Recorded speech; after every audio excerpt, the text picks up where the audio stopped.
Hello, I'm Neil Simon, IEA's Vice President for Government Relations. Did you know that over 90% of SEC-registered advisors employ 100 or fewer employees? And that those firms focused on individuals as clients average just 9 employees? Further, did you know that over 70% of advisory firms manage less than 1 billion AUM?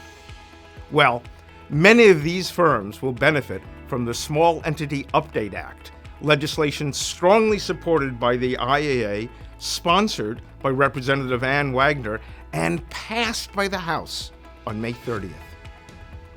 The Small Entity Act would require the SEC to more carefully analyze the impact of any regulation it might propose on smaller firms.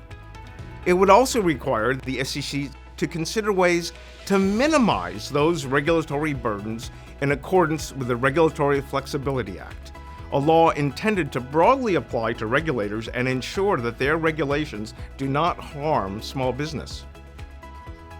Today, the SEC is not required to analyze the economic impact of its regulations on smaller advisory firms because virtually no SEC-registered advisors fall under its definition of small business.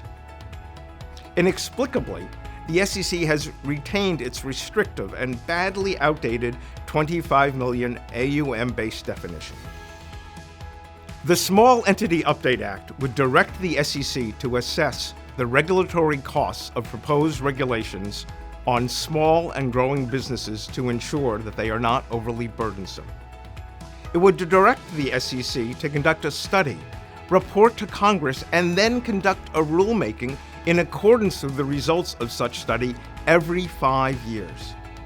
It is sure to lead to significant revision to the SEC's definition of small entity under the RegFlex Act as applied to investment advisors.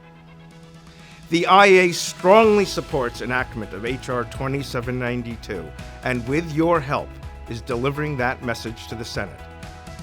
Visit investmentadvisor.org to help support this act.